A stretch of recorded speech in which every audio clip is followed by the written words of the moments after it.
I've done that. Call on government order of the day number 3. Government notice of motion number 1 relating to the adjournment and sitting program for 2017. The Honourable Bill English. Mr Speaker. The Right Honourable Prime Minister. Come on.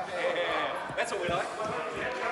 Mr Speaker, I move that government notice of motion number 1 in the name of the Honourable Jerry Brownlee relating to the adjournment of the House and the adoption of the sitting program for 2017.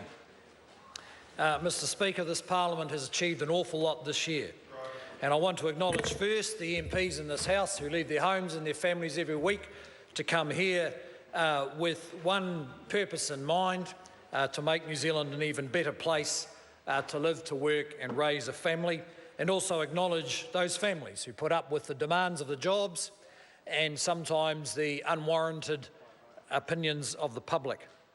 Can I acknowledge those who make Parliament work so smoothly that we don't even notice that they're doing it quite often. The Beehive staff, the parliamentary service staff, the ones who do the real work in the buildings, the cleaners, the messengers, security, catering staff, to whom I want to say politicians will always complain about the menu, don't listen, the maintenance staff, VIP transport, and of course those who service the important fundamental constitutional purpose of this Parliament, and that is the passing of legislation, the Parliamentary Council Office, staff and the clerks, bills and tables officers.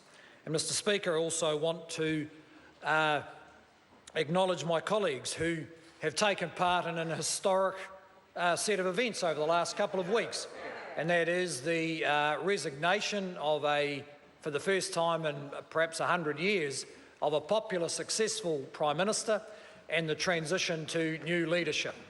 Apart from the fact that you did a great job of getting the right result, can I acknowledge the civilised and constructive way in which that was handled, and that's a testament to the culture created and left behind by the previous Prime Minister, and one which we can honour by continuing it.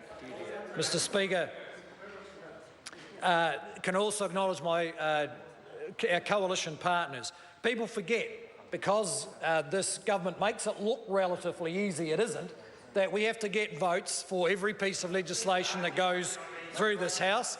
And I can assure the public and the opposition that the respect that is maintained within this relationship is based on the robustness of the discussions that are had in getting our solutions.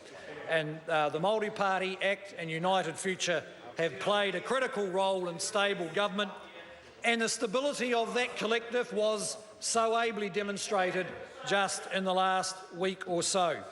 Mr Speaker, 2016 has been a great year for New Zealand. We forget some of the highlights: the Olympic Games, fantastic performances, the Joseph Parker triumph, controversial as it was on the weekend, the hardship package, which came in at the 1st of April this year, where the 100,000 lowest income New Zealand families got the biggest pay increase they've had in 42 years.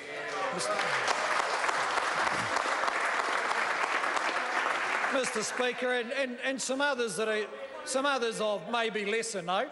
ACC levies are now $2 billion lower than in 2012. The government announced predator-free New Zealand for 2050, and the most important thing of all is the All Blacks thrived after Richie McCaw. That's right. And isn't there a lesson there? And Mr Speaker, our opponents haven't had such a good year. New Zealand will wake up next year, election year, and find they cannot vote for a mainstream Labor Party because that's disappeared.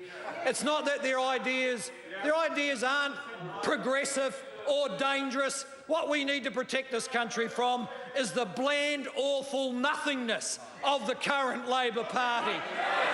A party without confidence and without energy, in a country that has more and more confidence and energy, and of course drawn into the relationship with the Green Party, of which I can only quote Taylor Swift, an insightful political commentator who wrote a line for Andrew Little, "Oh my God, you look like my next mistake," looking at the Green Party, and a line for James Shaw,